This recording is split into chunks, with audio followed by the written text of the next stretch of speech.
A SMV é uma iniciativa que visa a evolução do mercado, acreditando que o conhecimento de alto nível e gratuito é a melhor forma para alcançar grandes resultados. Então se prepare para receber muitos insights. Esperamos que você aproveite. E aí pessoal, tudo bom? Bem-vindos a mais um conteúdo da SMV Brasil para os segmentos de startups. Eu sou Marcelo, sou cofundador da Clint e diretor de inovação e tecnologia. E eu estou aqui hoje com o André Vetter, ele é cofundador e presidente da A55. Vamos trazer um tema bem interessante para os empreendedores, que é captação de recursos. O André Vetter, ele é cofundador da A55, ele trabalhou no primeiro fundo de Venture Capital do Brasil e já atuou em bancos e consultoria e vai trazer um pouco desse know-how, dessa experiência que ele teve nos anos aí nesse mercado, vai trazer um pouco desse conhecimento para a gente. André, começa trazendo um pouco desse teu histórico profissional até chegar um momento em que tu decidiu sair de um lado do balcão e ir para o outro, que é empreender. E como é que foi essa ideia? Conta pra gente um pouco dessa história. Bacana, pessoal. Bom, é um prazer estar aqui. Obrigado pelo pessoal da SMV, por organizar tudo isso. Contando um pouco da minha história, então, como você colocou, eu já trabalhei em consultoria, já trabalhei em banco, como banqueiro, já trabalhei em asset e já trabalhei em fundo de venture capital. Então, eu acabei vendo, nessa vida passada aí, como você colocou, antes de começar a empreender, bastante formas de captação de recursos. Eu já trabalhei em crédito, já trabalhei em fundo que faz investimento para startup e já olhei bastante o setor de private equity também, E grande parte da ideia de empreender e criar a 55 foi aí criar opções, para os empreendedores conseguirem crescer, fazer a startup deles, enfim, conseguir crescer de forma mais, vamos dizer assim, inteligente, sem precisar se diluir, sem precisar dar recursos que eles não têm.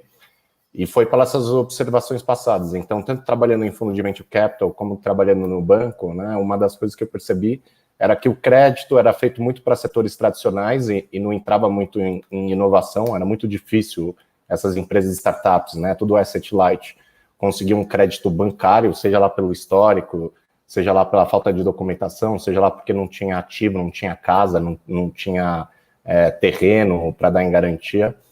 E eu vi que dentro do setor de VC também, então quem investe em startup era algo que era feito para poucos, na verdade, São poucos os tipos de negócio que eles conseguem buscar um investimento junto a um fundo de venture capital, por exemplo. Acho que quando você fala de investimento anjo, isso é um pouco mais abrangente, mas ainda assim restrito para poucos. E a gente criou ali um modelo, que veio muito de observação que a gente teve do mercado americano, do mercado europeu, que são mercados mais maduros nesse segmento de startup e como você consegue financiar o crescimento desses negócios, e trouxe esses modelos para o Brasil. Então, formas inteligentes dessas empresas conseguirem crescer, financiar o uso do seu capital, sem precisar se diluir, e que não necessariamente precisava ser uma tese, que é aderente a esses fundos de venture capital, nem, enfim, a investimentos que normalmente são feitos para essas startups, que, como eu coloquei, é feito para uma minoria.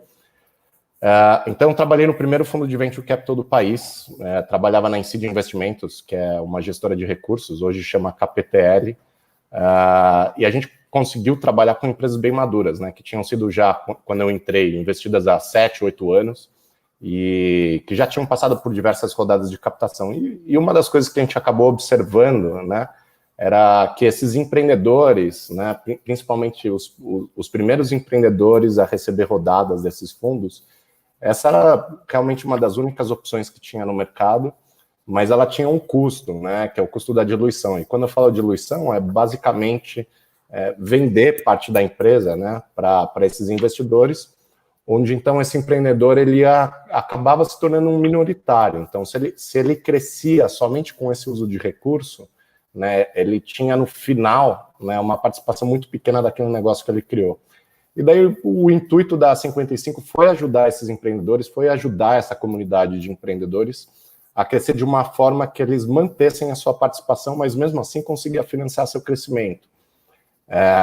Então, até puxando, né, das opções que você tem no Brasil, ou tinha pelo menos, ou eram opções para empresas mais estruturadas, ou empresas que não eram no modelo asset light, que daí sim eles conseguiam uma dívida bancária legal, a um custo atraente, ou então eles tinham que se virar a esses fundos, investidores anjos, que daí realmente acontecia esse jogo da diluição, né?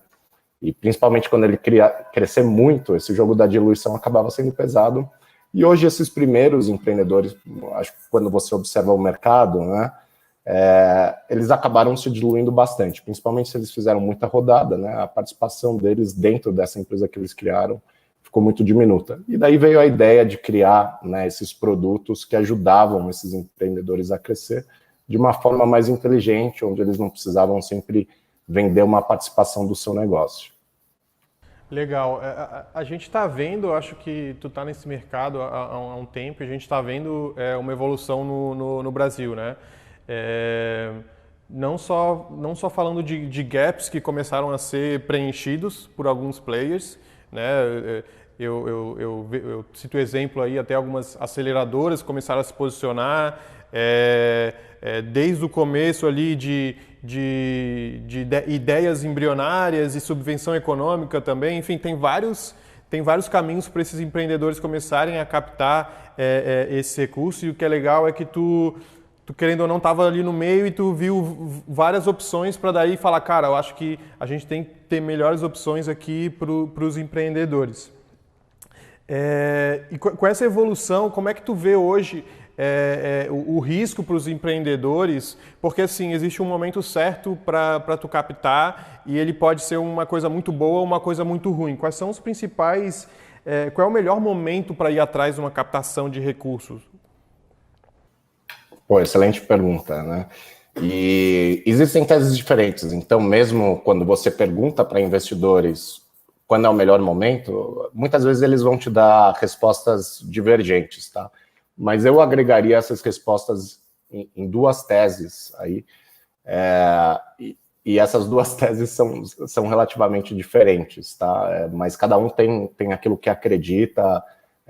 Se você pega um empreendedor que ele vem mais do mercado, ele normalmente também vai ter uma visão. Se você pega um empreendedor que é mais um executor, ele vai ter outra visão. Realmente, a captação é algo que o principal dela é te projetar para frente. Então, independente se você está captando recurso de dívida, independente se você está captando um novo investidor que vai investir na sua empresa e virar um sócio, né, é importante que você saiba muito bem. Então, o principal é para o que você está precisando desse recurso, né? E nesse projeto, nesse uso de recurso, o que você está planejando com isso? Então, qual o retorno desse investimento que você vai fazer?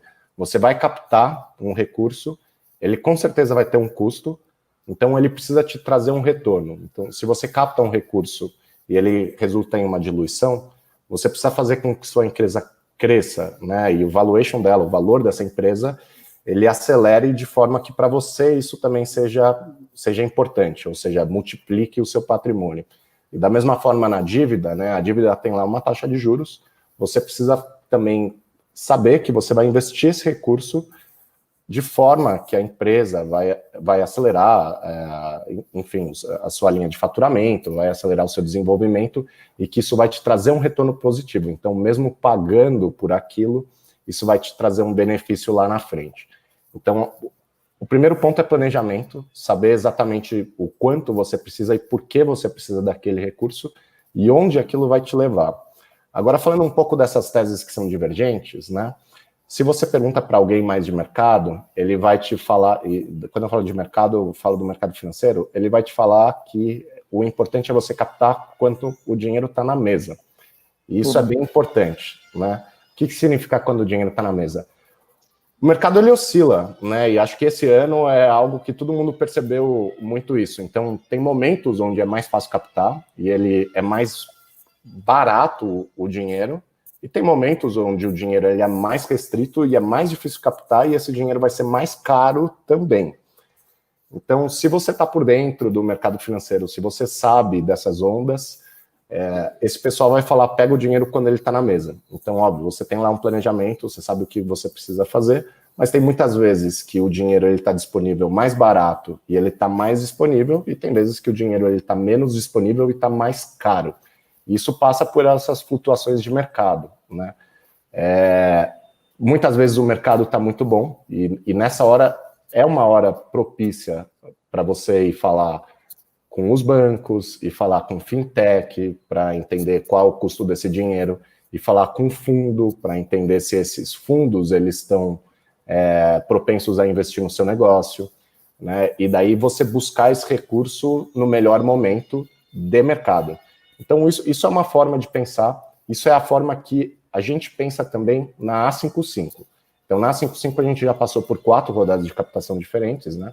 A gente terminou nosso Series A lá no começo do ano, mas a gente passou por rodada anjo, extensão dessa rodada, a gente passou por um investimento seed.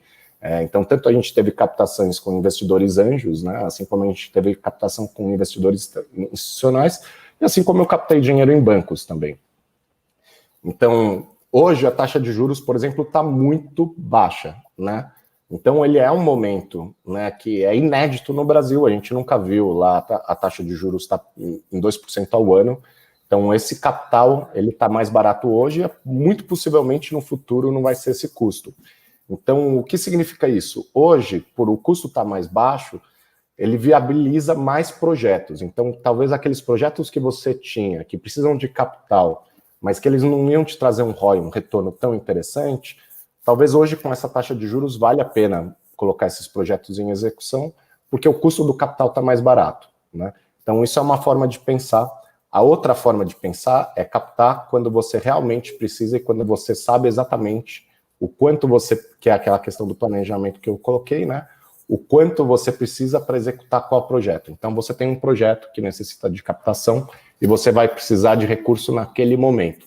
Então, você vai começar a buscar para aquele momento. Então, ao invés de você olhar mais para o mercado, você está olhando mais para dentro, para a sua empresa, e olhando quais são os momentos, os projetos em que você precisa executar e que você precisa dessa captação, e você se prepara para isso. Então, você começa a fazer a captação, obviamente, num planejamento que vem em conjunto para a execução desse projeto, porque a captação não é do dia para a noite, principalmente algumas captações demoram muito. Quais? Né? Um capital mais estruturado, uma dívida mais estruturada leva mais tempo. Quando você fala de investimento na empresa, societário, né, de capital social, por exemplo, falar com um fundo, isso vai demorar ainda mais. Então, você vai precisar ter um planejamento ainda maior. Vamos colocar aí no mínimo 6 meses. Então, tudo isso vem de planejamento e acho que dessas duas teses, onde o melhor caminho é você cruzar um pouco as duas. Então, entender o seu momento, entender o momento de mercado, cruzar esses momentos e encontrar qual é o momento mais propício para você buscar, né, esse capital.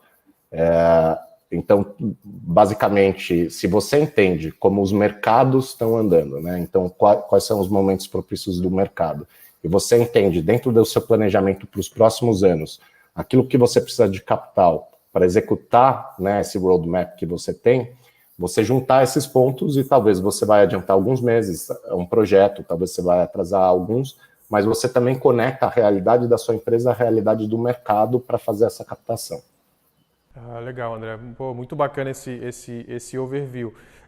Falando um pouco do risco do empreendedor para a captação, né? Quando a gente está falando, vamos dizer, uma ideação, no começo de um projeto, quem vai investir, a gente fala que são os 3 Fs, né? O Family, Friends or Fools. São pessoas que têm que acreditar realmente no empreendedor. Quando a gente está avançando ali, além de aceleradoras e fundo de Venture Capital, a gente entende que um Venture Capital, por exemplo, ele vai abraçar esse risco junto com o empreendedor, né? E se der muito errado, enfim, vai depender dali da negociação e do contrato e tudo mais. E quando a gente está falando de uma A55, que é um crédito baseado em dados da empresa, como é que fica o risco para o empreendedor? Aonde que ele está se metendo? Quais são os prós e os contras para ele? Pô, perfeito, Marcelo, e excelente pergunta. Acho que a gente começa respondendo essa pergunta por também separando aí a captação nessas caixinhas, né? Então, se eu quero um sócio, e daí normalmente a gente usa o termo, né, de smart money. Então, independente se foi os 3 Fs lá, o Family, Friends and Fools, ou se foi uma rodada seed já com algum institucional, né? Se você está trazendo um sócio, você precisa ter um pensamento, e se você está se alavancando, né, fazendo uma dívida, uma captação pontual lá, que você vai ter que retornar esse dinheiro, a cabeça também ela precisa mudar, né, um pouco. E como é que você escolhe entre os dois? Porque eu criei a 55, ou então, por que você vai procurar um fundo?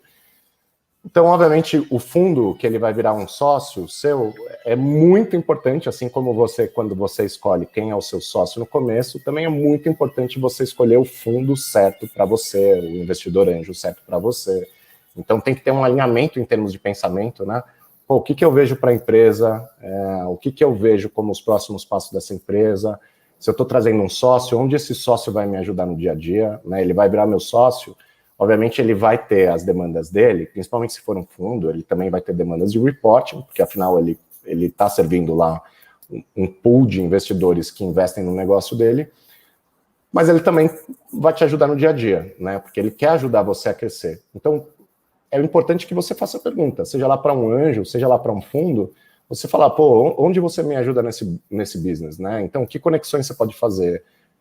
O que você consegue me auxiliar no dia a dia? Tem muito fundo, por exemplo, que vai te auxiliar com o financeiro, tem muito fundo que vai ter advogado para tratar das suas coisas. Então, tem investidor anjo que ele sabe sobre algum tema também bem, pode ser até captação de recurso, e daí ele também consegue te ajudar nessa. Então, quando você fala de smart money, trazer um sócio, trazer um investidor, o alinhamento e que ele consegue te ajudar no dia a dia, eu diria que são questões bem importantes e que eles pesam muitas vezes sobre até, por exemplo, uma questão de valuation. Às vezes você vai falar com 3, 4 investidores, né? Então alguns investidores vão te dar uma proposta, nem sempre aquela proposta que paga mais caro pela sua empresa pode ser a melhor, pode ser aquele cara que vai te ajudar a fazer a conexão, que vai te fazer alavancar o seu business, né? Seja mais importante até do que o custo do dinheiro naquele momento. Então, tem muito mais coisa para pesar na balança quando você está falando de trazer um sócio, fazer um investimento na sua empresa, fazer um investimento em equity, que você precisa pensar no assunto. Quando a gente está falando, né, de dumb money, o dinheiro mais burro, vamos dizer assim, que muitas vezes é dívida, você vai olhar para esse projeto, vai olhar o custo dele e vai olhar se aquilo te atende, né? E daí o grande benefício de você pegar uma alavancagem, uma dívida, ou, por exemplo, pegar uma linha junto com a gente, então a gente também se vê como um parceiro para a empresa, porque a gente fornece para ela um produto que é mais aderente ao modelo de negócio para ela, né? Então a gente trabalha muito com empresa que tem receita recorrente, modelo de assinatura, e trabalha muito com e-commerce. Então, obviamente, a gente faz com que nossos produtos atendam melhores esses segmentos, né? Então, a gente quer atender melhores esses segmentos e a gente observa algumas questões. Então, por exemplo, para o segmento de e-commerce, a nossa linha é uma linha que, já que a gente sabe que normalmente tem flutuação de receita, então tem meses, por exemplo, esse deve ser um mês excelente para os e-commerce, você tem aí Black Friday, enfim, diversas ações pontuais que normalmente fazem com que o faturamento dessas empresas seja melhor, mas você tem outros meses que são muito ruins. Então, a gente tem, por exemplo, uma linha direcionada para esse e-commerce, onde o pagamento dessa dívida, essa amortização, ela não vai ser uma amortização que ele vai fazer que todo mês lá você tem que pagar um negócio fixo, a gente atrela ao momento da empresa. Então, a gente é visto como um parceiro, por quê? Quando o cara está mandando bem, a gente cobra sempre um percentual da receita para amortizar a dívida nesse produto. Então, se ele está mandando bem, ele amortiza mais da dívida, quer dizer que a dívida, na verdade, vai sair mais barato para ele. Ele vai pagar menos juros, ele vai bombar com o dinheiro, porque ele vai conseguir crescer mais, né? Então, vai usar esse capital de giro para crescer ainda mais, vai pagar essa dívida rápido, então vai ser um custo muito baixo para ele. Do mesmo jeito, se ele está faturando menos, não é que vai estar travado. Todo mês ele vai receber um boleto lá que vai onerar ele num mês de baixa, né? Porque vai influenciar no operacional dele. A gente também vai cobrar menos, ele consegue carregar, embarrigar essa dívida por mais tempo, mas sem influenciar a operação dele. E quando você vai buscar até uma linha bancária, também tem um benefício semelhante, né? Então, se você busca lá essa linha, tem uma taxa de juros, e você consegue fazer o seu business crescer mais com aquele dinheiro, né? Então, você consegue rentabilizar em cima desse capital que você está emprestando, vai ser propício para você. Então, o que você precisa analisar é realmente o que você precisa. Você quer um sócio, alguém que te faça conexões, um smart money, pô, vai procurar isso. Se você precisa daquele capital que vai fazer você chegar num próximo patamar, existem opções para isso. Existem fintechs, existe, por exemplo, uma 55, outras fintechs que também estão direcionadas para growth capital. Se você precisar corrigir um buraco de caixa, existe infinitas linhas aí de capital de giro que consegue fazer você chegar no próximo patamar. Se você está pegando muito cliente, você tem uma implementação que é pesada, precisa contratar gente, etc. É um jeito simples de você resolver esse problema e mais rápido do que você buscar um novo sócio, né? Buscar um capital de giro aí. E daí você vai conseguir dar um impacto mais rápido para o seu business. Então, na hora que você vai captar recurso, primeiro talvez separar um pouco nessas caixas, né? Se você precisa colocar mais gasolina lá para fazer o negócio crescer, um capital de giro, existe quem faz isso. Se você quer um negócio mais estratégico, alguém que vai te ajudar no dia a dia, talvez é de buscar um investidor para te trazer esse smart money que vai te fazer essas conexões, vai te ajudar a profissionalizar a empresa, vai te ajudar a ir para outro patamar, não só com dinheiro, mas também com ajudas no dia a dia. E daí dentro, quando você fala de dívida, realmente é um mercado que amadureceu bastante, né? Você chegou a falar de aceleradora, a fundos. Puxa, quando eu comecei a trabalhar em fundo, não tinha quase nenhum fundo de venture capital. Eu fico me perguntando o que os empreendedores aqui no Brasil há 20, 30 anos faziam, porque realmente eles precisavam fazer tudo com dinheiro próprio. Hoje existe muita opção. E daí dentro de dívida, que é um cenário novo, né? Até porque o mercado amadureceu, hoje você tem fundo que faz venture debt, você tem diversas fintechs que fazem uma dívida muito mais simples, mais rápida. Então, hoje o leque de opções ele cresceu bastante e vale a pena se informar, né? Qual é esse leque de opções? Então, desde um capital estruturado, um capital de giro, uma dívida alternativa, uma dívida para crescimento igual a nossa, um capital de anjo, né? Um investidor anjo, um fundo de VC. Cada um deles tem seus atributos, tem seu custo, né? E tem o benefício que ele traz para você. Então, é importante aí saber definir aquilo que você precisa para aquele momento e qual é o uso do recurso. Legal, acho que o que deu para entender bastante assim é que o mais importante é o planejamento, né?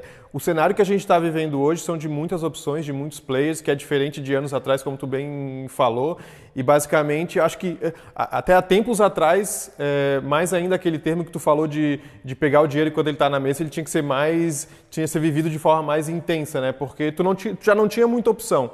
Né? Então, o que acabava acontecendo, tu trouxe um pouco assim do que os empreendedores mais antigos estão vivendo hoje, ou estão extremamente diluídos, né? Ou fizeram más escolhas até por falta de opção, mas hoje o que a gente vê é que a gente tem bastante opção, a gente tem bastante conhecimento no mercado, um amadurecimento do mercado, então o recado que fica é, cara, se planeja bem, analisa bem as opções, entende o seu momento na hora de tomar uma decisão, né? Não fica pegado a uma opção, é um tiro no pé, o cara pegar, não se planejar bem, escolher a primeira opção que vier na frente dele. Perfeito, Marcelo. Realmente se planejar e entender, né, para que é aquele uso do recurso, quando eu falo isso, né?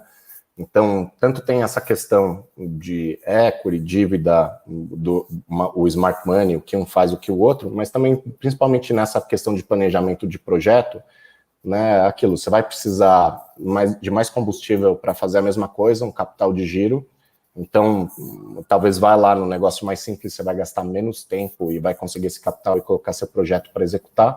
Pô, você precisa fazer uma nova linha de produto, fazer um baita desenvolvimento, você tem uma tese que é um projeto mais de longo prazo, existe capital para isso também, tanto no equity quanto na dívida. Então, tanto você pode pegar um investidor para fomentar esse projeto, que é um projeto mais longo, fomentar esse P&D, assim como você também pode buscar uma linha de longo prazo, e daí você entra até em, por exemplo, um capital subvenciado. Você vai fazer um projeto de pesquisa, de P&D, existem, né, modalidades aí de empréstimo até que você não precisa nem retornar o dinheiro, né? Eles são não reembolsáveis, é o nome deles. Então, por exemplo, o PIP da FAPESP, que existe aqui em São Paulo, existem linhas de capital direcionadas para isso, onde você consegue fazer pesquisa e desenvolvimento e é fomentado isso, né? Então, é um capital, por exemplo, super barato. Assim, óbvio, você vai dividir um pedaço de propriedade intelectual, mas não é um capital nem que você precisa retornar. Aqui em Santa Catarina, a gente tem o Sinapse da Inovação, que é um programa do governo do estado. Em 2014 eu passei entre umas 100 ideias mais inovadoras do estado e realmente era um negócio que o empreendedor não fazia ideia de que existia e que ele estava disponível no mercado, e quando a gente ficou sabendo, falou, meu Deus, isso aqui existe, os caras vão me dar dinheiro a fundo perdido, eu não preciso devolver, só preciso prestar conta do que eu fiz. Essa é uma outra opção muito interessante, mas o recado que fica existem várias opções. O empreendedor ele precisa fazer o trabalho de casa de entender o contexto que ele está vivendo, entender o momento, acreditar numa ideia e para aquela ideia qual é o que está na mesa e como é que eu encaixo, eu equilibro melhor os meus interesses, o interesse da minha empresa para crescer. E falando desse cenário brasileiro, né, tu menciona bastante nessa evolução que a gente teve nos últimos anos. Como é que a gente está ainda em comparação com outros países, como os Estados Unidos, né? Tu mencionou que em algum momento a 55, beleza, tu viu esse contexto do mercado, tu enxergou uma necessidade, mas antes de, cara, vou criar uma ideia, tu se espelhou nos mercados externos. Como é que tu vê hoje o cenário do Brasil, como é que tu vê essa evolução e para onde é que tu acha que a gente está indo? Legal, bem bacana a pergunta. Realmente, a 55 a gente se espelhou em mercados mais maduros, né, onde isso já acontece há mais tempo, e talvez nacionalizou, né, parte desses produtos que a gente tinha visto lá, que estavam crescendo bastante e que estavam ajudando, né, essa comunidade de empreendedores. O mercado brasileiro ele é muito incipiente, né? Então ele é um mercado em desenvolvimento. Quando você fala, né, desse segmento de startup, de inovação, puxa, eu comecei a olhar para isso no Brasil há quase 10 anos atrás, e a evolução ela é muito impressionante. Assim, o que tem acontecido nos últimos anos, o crescimento desse mercado, né? Então, o número de investimentos que são feitos, o número de startups que surgem, que essas startups mesmo fomentam o mercado, ele é muito expressivo. Mas a hora que você compara no mercado maduro, que surgiu na década de 60, né, que é o mercado americano, puxa, é simplesmente outra realidade. Então, lá você tem centenas de fundos, você tem muita competição entre os fundos pelos próprios deals. Você tem, mesmo em dívida bancária, você tem produtos que eles servem para startup, que conseguem financiar negócios incipientes, que você não vê nos bancos aqui, né? Então tem muita fintech até, enfim, que tem produtos financeiros que fazem coisas que são tradicionais já em mercados mais maduros, por exemplo, o americano, no Reino Unido. Então, é muito difícil comparar, né, o mercado brasileiro de inovação, de startup, com o mercado americano, com algumas economias na Europa, por exemplo, na Alemanha, no Reino Unido, mas é um mercado que está em franco crescimento, né, um crescimento muito maior do que o mercado americano mesmo, ou mesmo essas regiões na Europa que eu mencionei.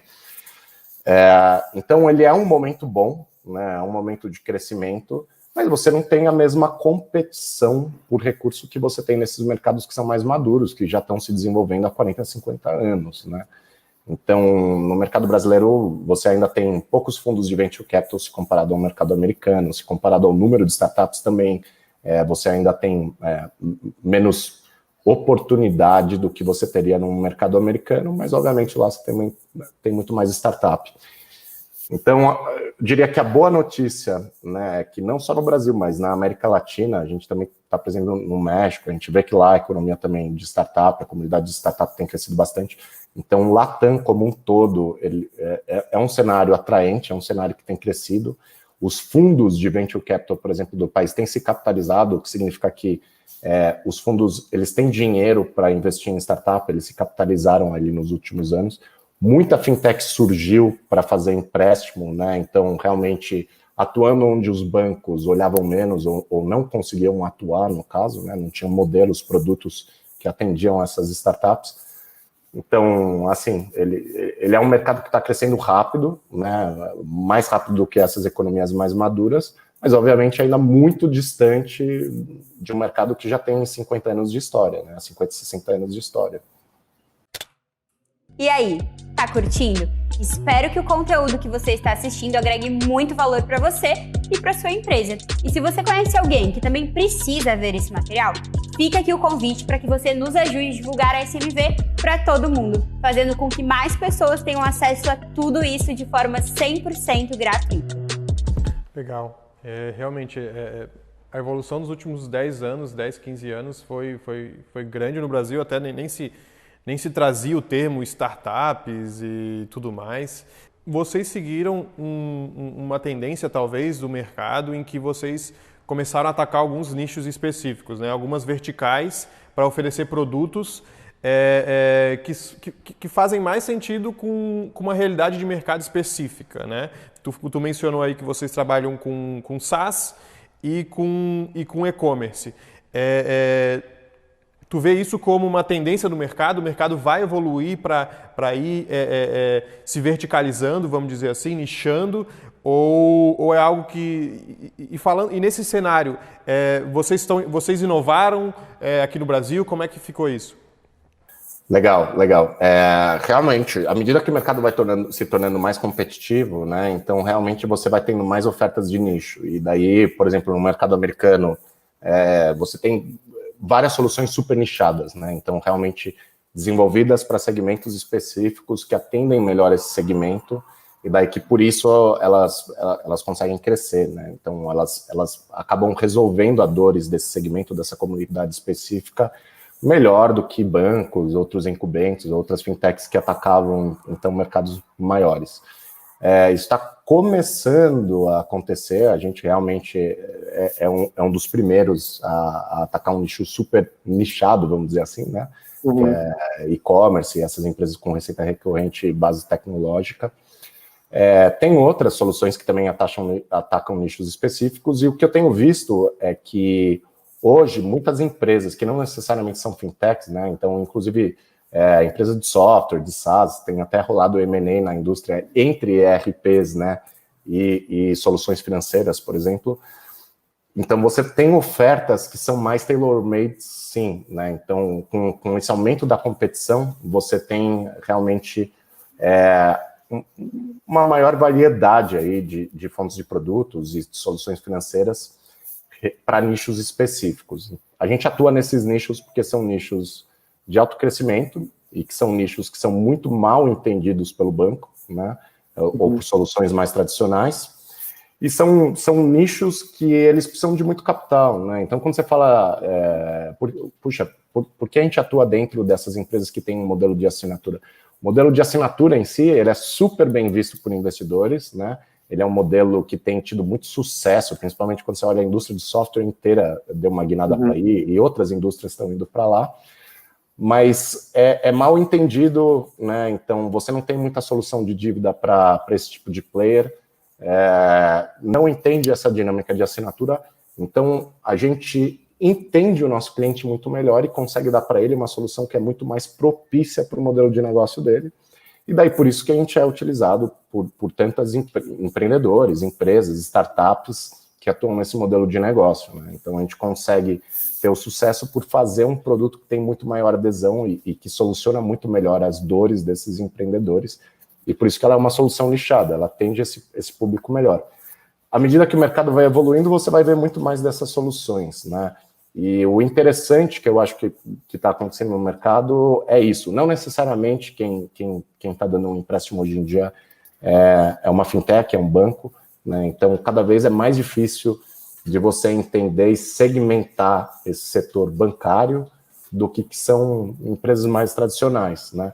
E você vê diversas empresas e startups que começaram antes a providenciar outro tipo de serviço, né? Então, vou dar alguns exemplos bobos aqui. Por exemplo, uma Rappi, que entrou, né, para financiar a carteira de clientes deles, para dar solução de crédito, dar cartão de crédito para a pessoa física, lá para o motoboy. Na Uber, você também tem solução financeira.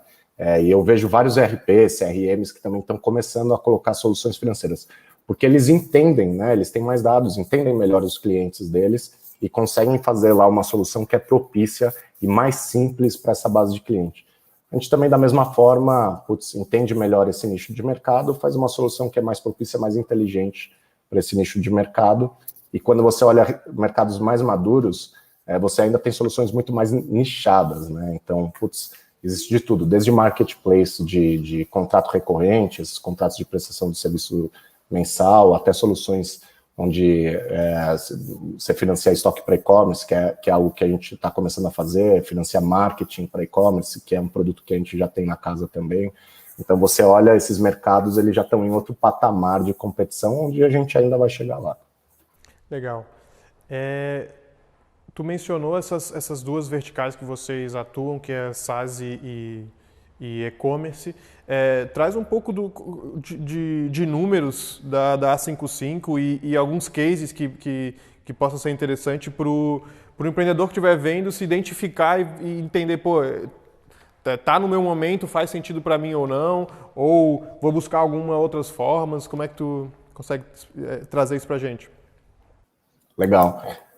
A gente, o que a gente faz, né, as formas de empréstimo, então na 55 a gente tem uma plataforma que também é feita para esses segmentos e onde o empreendedor ele consegue se cadastrar e ter uma visão, né, ele tem um BI e algumas ferramentas de insight relativos a esses modelos de negócio. E por ali ele também consegue pedir essas linhas de crédito para esses modelos de negócio específicos, né. Em si, o que a gente faz, a gente chama de Growth Capital, né, ou então capital para crescimento. Então, são linhas para ajudar as empresas a crescerem. E para crescer, você precisa de cliente. Então, o que a gente mais faz é financiar a aquisição de cliente desses players. E daí, quando a gente fala do mercado de assinaturas, né, o que é a dor que a gente soluciona? No mercado de assinatura, o grande problema é que você tem um custo lá para fazer aquisição de cliente, principalmente em empresas mais digitalizadas, né? Você vai fazer marketing, meio online, enfim, essas empresas têm diversos canais lá para aquisição desses leads e conversão, mas tudo isso tem um custo e depois essa empresa ela recupera, né, esse custo aos poucos, porque ela cobra uma assinatura, né? Pensa num jornal, que seja, né? Então, o jornal, ele precisa fazer marketing, propaganda, você vai lá, entra no portal, daí você assina, muitas vezes você paga até menos nos primeiros meses, depois aumenta, assim como é um plano de internet, por exemplo. Então, você tem um custo de aquisição desse cliente que você só vai recuperar ele lá na frente. O que a gente faz é fechar esse gap, tá? Essa é a dor que a gente mais soluciona. Então, seja lá você faz algo para um segmento enterprise, onde você tem custo, onde você tem um custo de implementação, você precisa implementar em várias lojas, às vezes você não tem esse dinheiro no caixa, a gente consegue lá dar esse dinheiro para essa startup para fazer essa implementação em um grande cliente, seja lá ele precisa fazer, contratar mais gente para continuar a trilha de crescimento dele, fazer mais marketing, investir mais, né, em ferramentas de onboard, enfim, que seja, ou até comprar equipamento para conseguir crescer, né, dar mais para cliente, no caso de internet, por exemplo, seria lá o modem da sua casa, que seja. Então, a gente fecha esse ciclo financeiro, que é algo que tem um alto custo para essas startups, né, ou essas empresas que têm esse modelo de assinatura. A gente providencia esse capital para crescimento, financiando a aquisição de cliente deles. E daí é muito simples, o cara entra na nossa plataforma, ele dá, né, parte dos dados para a gente, então ele entrega os dados, principalmente bancários, para a gente conseguir fazer uma avaliação de crédito, entender esse modelo de assinatura e dar dinheiro para ele. No e-commerce, a principal forma de aquisição de cliente, ou ela é um marketing online, então se ele tem o próprio e-commerce, não vende em plataformas, por exemplo, uma Amazon ou Mercado Livre, normalmente ele precisa trazer o pessoal lá para a página dele, isso significa investir em marketing. A gente financia esse investimento em marketing, né? Então a gente basicamente vai lá, dá um cartão que o cara consegue usar em plataformas como o Facebook, o Google, o YouTube, o Instagram, onde ele faz mais campanha, consegue lá trazer os clientes, aumentar o faturamento e, na verdade, ele vai pagar a nossa linha com o faturamento que ele trouxe dessas campanhas, né? Como uma porcentagem lá da venda deles. Então, a gente financia o crescimento via a aquisição de clientes, seja para o segmento de e-commerce, seja lá para o segmento de assinatura. Legal. E vocês já têm, vocês receberam um aporte financeiro recentemente, vocês têm outras verticais que vocês já estão apontando ali, que já estão pensando em produtos ou não? Estamos focando nesses dois aqui, tem muito que crescer e vamos focar neles. Como é que está isso, essa visão de vocês? Tem muito o que crescer. Então, puxa, nessa plataforma a gente tem cerca de 1.500 clientes, né? Estamos crescendo bem todo mês, mas realmente ainda tem muito para fazer. Então, a gente recebeu o recurso e o ponto é, na verdade, desenvolver ainda mais features, desenvolver ainda mais benefícios, né? E deixar nosso produto ainda mais competitivo e mais fácil também de contratar, dar uma experiência melhor para os nossos parceiros, para os nossos clientes, dentro desses segmentos. Então, a gente ainda não está olhando para outros segmentos.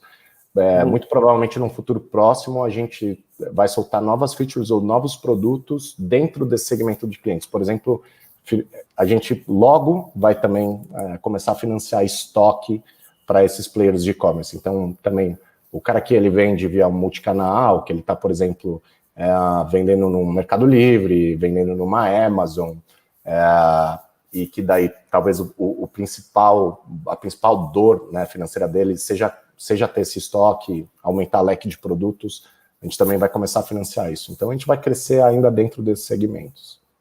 Legal, então dentro dos segmentos vocês estão aprofundando mais ainda para entender em vários momentos da necessidade desse empreendedor ali dentro, que outras necessidades de crédito ele pode ter, né? Diferente, por exemplo, de uma instituição, de outras instituições ou de banco e tudo mais, que tu tá presente só na captação e aí tu investe, depois eu vou te cobrar ali mensalmente e é isso aí. Se tu não pagar, daí eu volto a falar contigo. No teu caso, tu está criando um produto para esses segmentos em que eu não estou apenas ali no começo. Eu quero acompanhar, seja com produto, com funcionalidades para ajudar ele ou com outras linhas de crédito para outros momentos que ele vai enfrentar. É isso? É isso mesmo. Então, seja lá se é um empreendedor que está começando, né, e tem pouco histórico, e ele precisa desse primeiro financiamento, é um cara bootstrap que ainda não tem outros sócios, seja lá uma empresa já um pouco mais madura, que já passou por rodadas de investimento, ou já tem lá um faturamento legal, a gente quer dar suporte para o crescimento desses empreendedores, né? Então, uma das coisas que a gente olha, por exemplo, o que se de influência de banco, na nossa análise a gente olha, né, a capacidade dessa empresa de crescer, a capacidade dela de ganhar mercado, né, como está esses unit economics, né? Por isso que a gente também atua em segmentos específicos, a gente precisa entender aquilo que faz essas empresas crescerem. E o nosso intuito é ser esse parceiro de crescimento desses empreendedores, seja lá em qual desses modelos de negócio ele está presente, ele atua, né? Legal. Uma pergunta para a gente finalizar aqui, André, e talvez ser um pouco provocativo com os empreendedores, com essas startups, qual é o principal, porque vocês têm um produto e vocês estão oferecendo e vocês estão vendo, conhecendo a necessidade desses segmentos, vocês conseguem dizer, cara, isso aqui é bom para ti ou isso aqui não é bom para ti. E eu contextualizo assim para perguntar, cara, qual é o principal erro que tu está vendo hoje que as startups ou os empreendedores estão cometendo, não só na hora de captar recurso, mas na hora de planejar um crescimento? Não se planejar, acho que esse é o primeiro erro, né? Então, a pior coisa que você pode fazer é não ter esse planejamento e realmente, a hora que o negócio aperta, você vai buscar recurso. E daí, independente qual vai ser a forma que você vai buscar esse recurso, provavelmente esse recurso vai ser mais caro para você, né? Então, a primeira questão é o planejamento e saber para o que você está buscando esse dinheiro.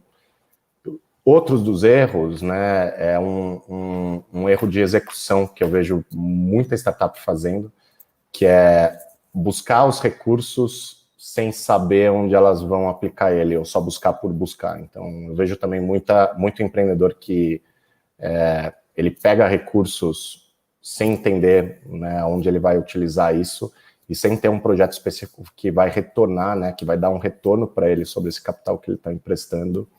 Então, de novo, também acaba sendo uma falta de planejamento, mas ele captou simplesmente por captar. E tem muita startup que faz isso, tá? Pega um dinheiro na mesa sem ter um projeto lá onde vai utilizar isso. Então, provavelmente ele não vai te levar muito para frente e você vai ter que pagar para ele aquele recurso ou vai ter sido diluído sem ter utilizado aquilo de uma forma inteligente. E tem outras questões também, né? Então, captar recursos muito caros, então não observar a saúde financeira da empresa, então acabar captando, por exemplo, muitas vezes uma linha bancária a um custo muito elevado, sem conseguir pagar isso de volta, né? Isso acaba estrangulando a empresa, e daí ele precisa substituir isso depois por outra linha, um investimento, o que seja. Então, a questão do planejamento, eu acho que ela é crítica, super importante, e também ter essa projeção financeira, né? Então, saber o que é o retorno que você espera, ou aquilo que você precisa entregar antes de captar qualquer recurso, e não simplesmente também pegar o recurso por pegar, ter um planejamento para esse dinheiro. Legal. Falando também, Marcelo, um pouco de dificuldade, né? Eu vejo muita dificuldade para pegar o recurso também, principalmente para empresas mais incipientes, né? Se você é uma empresa menor, puxa, independente de onde você vai buscar esse recurso, você precisa ter uma documentação na mão. Então, eu vejo que uma das maiores dores dessas empresas para buscar recurso é não ter a documentação necessária para buscar esse recurso, né? Então, se você vai buscar um novo sócio, você precisa ter um pitch legal, né? Você precisa ter um pacote de documentação contábil e tal, que você vai mandar para esse investidor. Se você vai pegar uma dívida, né? Ele vai querer entender como está a situação financeira da empresa, né? Então, quando você vai para áreas mais tradicionais, por exemplo, um banco, isso significa lá, né, em questões mais simples, você ter uma declaração de faturamento de um contador, em umas linhas mais complexas, você ter uma contabilidade adequada, ter todo o pacote societário para apresentar. Então, também precisa se planejar antes de começar. Senão, mesmo que você rode o mercado e veja quais são as opções, depois você vai ter que correr atrás desse pacote de documentação. Então, é importante entender aquilo que você precisa ter na mão antes de buscar. Então, André, a gente tem, como a gente mencionou um pouco antes, uma dificuldade ou uma diferença, né, no mercado brasileiro em relação ao avanço em relação a outros países. E na prática, por que tu acha que no Brasil é mais difícil ter acesso ao capital?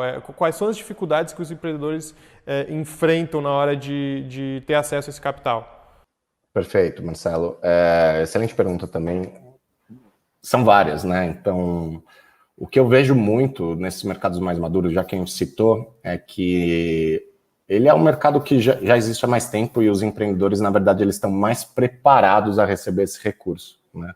Então, eu via isso quando eu trabalhava em fundo de venture capital, principalmente lá no começo, né? Eu precisava explicar muito para o empreendedor o que era isso, né? O que era pegar recurso junto a um fundo, como ele se preparava para isso.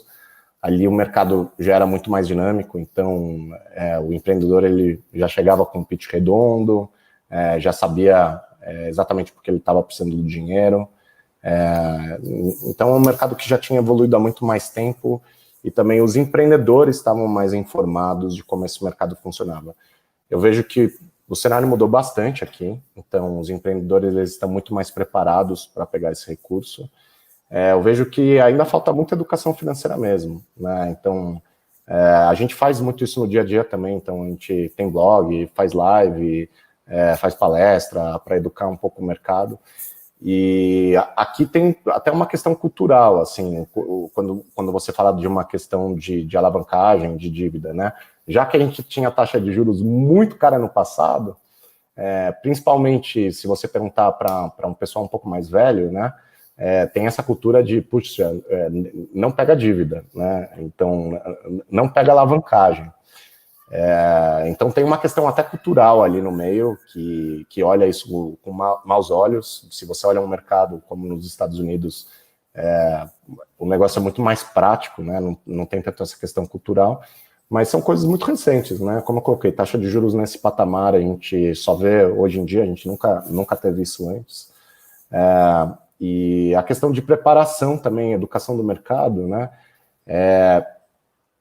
Uma das maiores dores é que o empreendedor ele não tem a documentação em mãos. Quando ele vai buscar, por exemplo, ele vai no banco e ele não tem aquilo que ele precisa. Tem muito uma questão de informalidade aqui no mercado brasileiro também, né? Então, o cara não declara tudo, não tem todas as notas fiscais, não tem uma contabilidade adequada. E, obviamente, quando o investidor vai olhar isso, ou então que seja um banco vai olhar isso, ele não vai entender a história completa da empresa, né? Porque você tem essa falta de documentação, que fica difícil de analisar. Por isso que, por exemplo, a gente para conseguir trabalhar com empresas menores, né, que muitas vezes não vai ter essa contabilidade adequada, o que a gente olha muito mais é a questão de fluxo de caixa, por isso que a gente acaba conectando lá em contas bancárias, que a gente consegue pegar a história de forma muito mais clara, né? De o que é o passado dessa empresa, as transações que ela fez, de uma forma muito mais assertiva aí. Mas eu diria que essa questão de educação financeira. Então, puxa, você quer um capital de giro, tem um pacote de documentação básica que normalmente você vai precisar, né? Então, que seja do mais básico, que é uma declaração de faturamento. Se você é uma empresa um pouco maior, ter lá a contabilidade, né, assinada pelo seu contador, ter o pacote societário, né, que são os seus documentos sociais, para saber quem tem poder de assinatura, ter isso em mãos para você conseguir cotar isso com vários bancos, fintechs, muito mais rápido. Quando você vai falar com o investidor também, você tem esse pacote, né? Existem vários blog posts, existe muito conteúdo na internet que te ensina como fazer isso, que te ensina como fazer um pitch, mas a questão puxa, se informa e se prepara, sabe? Então vai com aquilo que você precisa na mão. Acho que grande diferença para isso, né? O sócio, o empreendedor, já que o mercado lá é mais maduro e mais competitivo, o pessoal já tem mais informação e está mais preparado. Eu vejo que aqui está crescendo, os empreendedores eles estão evoluindo muito rápido e chegam muito mais preparados, mas ainda tem essa curva de aprendizado, né? É legal tu mencionar, eu acho que o mercado ele vai evoluir à medida que os empreendedores eles forem evoluindo e forem realmente recebendo essa educação financeira, né? Até porque no Brasil hoje já é difícil empreender, e principalmente para esses empreendedores menores, em que, cara, eu vou investir tempo e os meus recursos em fazer a parada virar. Eu não tenho tempo para ficar pensando, né, em documentação e às vezes o cara nem tem um contador, ele está querendo criar o produto dele, criar o serviço e sobreviver, né? E talvez até a grande diferença dos outros mercados, de alguns mercados mais avançados, ou países mais avançados em relação a isso, é a própria burocracia para empreender. A dificuldade para empreender no Brasil dificulta até o momento em que ele chega um momento que fala, poxa, eu não vou buscar porque eu não tenho nada, como é que eu vou comprovar, né? Então, legal que vocês acabam indo na fonte para resolver o problema. Não, cara, eu quero ver quanto é que entra, quanto é que sai. Eu acredito que vocês têm também uma documentação, mas a partir do momento em que tu dá essa opção para o empreendedor, ele, pô, legal, vou agora me adequar, vou agora me ajustar aqui para poder receber. Mas o dado mais importante é o que está entrando e o que está saindo da tua conta bancária, né? Perfeito. A gente olha isso porque, basicamente, quase toda empresa tem uma conta bancária, né? E toda empresa fatura por algum lugar. Então, se tem um tipo de dado que é muito simples de a gente conseguir, é isso, das transações financeiras e avaliar por ali, né? Tradicionalmente, ou quando você vai num banco, é muito uma questão contábil. E a pequena empresa no Brasil, ela não faz uma contabilidade adequada normalmente. Muito raramente você tem isso. Então, por isso que a gente fez esse shift ali, para se adequar melhor à realidade desses empreendedores e empresas. E é super entendível, né? Quando você tem uma empresa pequena, a gente também já foi pequeno algum dia, todo mundo que começou foi pequeno algum dia, você não tem tempo, né? E aqui a burocracia é muito grande. Tem um relatório interessante, né, que o Banco Mundial solta, de competitividade entre os países. E é impressionante, assim, o Brasil é um dos primeiros colocados em relação à burocracia para você conseguir fazer imposto, né, um dos países onde você mais gasta de tempo para ali, mas outros lugares onde a gente também tem um ranking muito ruim é a burocracia para abrir uma empresa, né, então a dificuldade de se abrir um negócio aqui, e outra é de conseguir crédito. A gente é um dos piores, assim, dentro da América Latina, a gente é disparado um dos piores países para você conseguir crédito. Isso se dá também pela burocracia, a quantidade de documentação que você precisa e questão de taxa, né? A competitividade do crédito também é baixa, até porque você tinha pouca competitividade. Agora o mercado está aumentando, tem fintech, tem outros players que fazem crédito, mas antes estava muito concentrado na mão de alguns bancos, então você acabava tendo um spread bancário caro. Então, para empreender aqui, né, para você conseguir capital de uma forma tradicional é difícil e tem muita burocracia. Acho que todo mundo que empreende passou por isso. O negócio tem melhorado bastante a passos largos, mas ainda, mesmo comparando aí economias em desenvolvimento, para crédito a gente é um dos últimos colocados e na questão de burocracia para abrir uma empresa não é muito melhor. Legal, André. Poxa, muito legal o nosso papo. Acho que o pessoal conseguiu entender aí, contextualizar tanto do momento em que a gente vive no Brasil, quanto que o mercado ele vai evoluir à medida que os empreendedores, né, e também, claro, o mercado com seus players evoluam, mas quem vai puxar esse bonde acaba sendo esses empreendedores. Muito obrigado pelo teu tempo aí, por aceitar o nosso convite, por compartilhar um pouco do teu conhecimento aqui com a gente. E traz para a gente, para finalizar aí, que dicas tu pode trazer para os empreendedores que estão nesse momento de captar recurso, com uma dica final, uma mensagem final. Bacana. Bom, quero agradecer ao pessoal do SMV, né, por ter organizado tudo isso, chamado eu para uma segunda vez aqui, né, para explicar um pouco para vocês sobre captação de recurso. A gente é bem grato por isso. E de considerações finais, né, se educa, aprende, né? Hoje tem muita documentação, é muito fácil você conseguir também ter um networking para conseguir fazer essa captação no sentido de falar com os fundos, falar com as pessoas, né? Encontrar alguém no LinkedIn, que é, por exemplo, um anjo, ou encontrar os fundos e falar com eles, muito mais fácil que alguns anos atrás.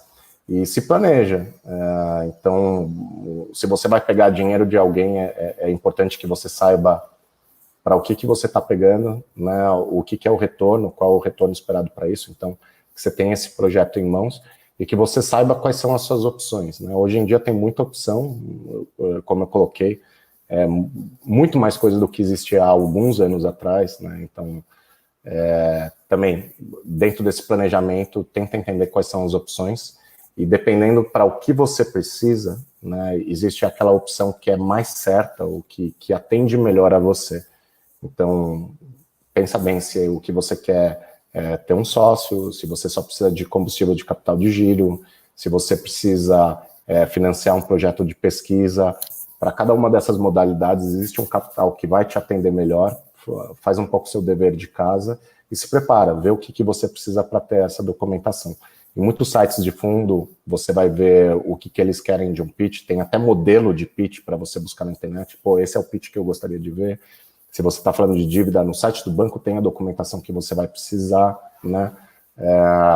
E se você vai pegar, por exemplo, um recurso subvenciado, né? Seja lá na FAPESP, você estava falando aí em Santa Catarina, tem o Badesc, tem o BRDE também, que fazem esses recursos direcionados. No próprio site vai estar qual é a documentação que você precisa. Então, se prepara, faz o dever de casa, né? Entende onde você consegue buscar isso e veja onde você consegue sanar essa dor de você consegue financiar essa sua necessidade da melhor forma.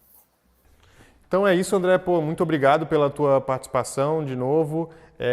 Pessoal, quem quiser seguir o André, vamos deixar aqui o LinkedIn do André, acompanhar ele ali no dia a dia. Também o perfil, o site da A55, para quem quiser entender mais sobre tudo isso que foi falado aqui, as opções e ver se a A55 realmente faz sentido para o teu negócio atual.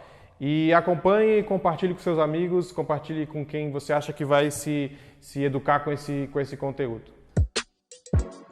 Espero que o conteúdo que você acaba de assistir aqui agregue muito valor para você e também para sua empresa. E se você conhece alguém que também precisa ver esse material, fica aqui o convite para que você nos ajude a divulgar a SMV para todo mundo, fazendo com que mais pessoas tenham acesso a esse conteúdo 100% gratuito.